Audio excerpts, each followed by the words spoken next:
Então, pessoal, vamos lá para a nossa questão de número 5, tá? Questão proposta. Tá dizendo assim, a questão proposta. O rapaz está deitado em uma margem de um lago salgado. O peixe se encontra submerso logo à frente do rapaz.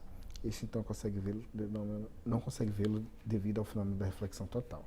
Então, vamos ver o seguinte, ó, tem um desenho, eu fiz o desenho aqui ao lado, tá? Botei o peixinho ali dentro desse retângulo, imagina que seja um lago, tá? Então, para a gente enxergar algum objeto, devemos lembrar que a luz tem que sair daquele objeto e chegar até o observador que vai, com consequência, enxergar aquele objeto. Então, a ideia é que um raio de luz sai do peixinho, tá? E chega aos olhos do observador. Mas o que acontece? Na questão está dizendo que devido ao fenômeno da reflexão total, esse peixinho não vai conseguir ser visto pelo observador no lago, tá? Então, o raio ele está vindo de um índice maior, de um meio de índice maior para um índice menor. Lembrando que a reflexão total só pode acontecer quando a luz ela provém de um lugar onde tem um índice maior para um índice menor. Daí o que vai acontecer? Esse raio de luz aqui que eu tracei laranja, ele vai sofrer um desvio e vai formar um certo ângulo aqui com essa lateral do lago, que na verdade está servindo aqui como linha normal, tá? Então, no caso, esse ângulo, ele chamou aqui de θ, que para a gente tem que ser o seguinte, para acontecer a reflexão total, esse ângulo ele tem que ser maior do que o ângulo limite. Mas, como a gente não sabe quem é esse ângulo limite, vamos calcular esse ângulo limite. Do lado de fora a gente tem o ar, tá? Que o índice do ar é 1. Do lado de dentro a gente tem a água, cujo índice é 1,5 na questão. E com isso a gente pode calcular o ângulo limite, que é o que? Seno do ângulo maior, índice é seno do ângulo limite é igual ao índice menor sobre o índice maior. Fazendo as nossas continhas agora, fazendo as nossas substituições, a gente vai ficar aqui. Seno do ângulo limite vai ser 1 sobre 1,5. Lembrando, o índice menor é o do ar sempre.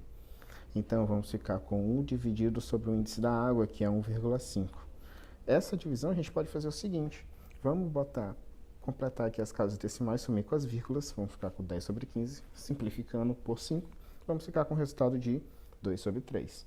Beleza, chegamos ao nosso resultado. Opa, mas o nosso resultado não aparece nas opções. Por quê? Mais uma vez, o que a gente estava vendo no começo da questão? Esse ângulo é um ângulo que representa o ângulo de reflexão total. Então, se ele é um ângulo de reflexão total, o ângulo de incidência ele deve ser maior do que o ângulo limite. E nós calculamos o quê?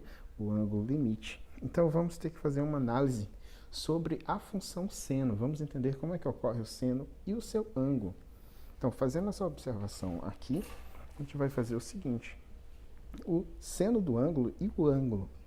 Quanto maior é o seno do ângulo, maior é o ângulo. Então, vamos fazer um exemplo para vocês entenderem. Se o ângulo eu tenho 30 graus, tá? E ele tem como seno 1 meio, que é 0,5.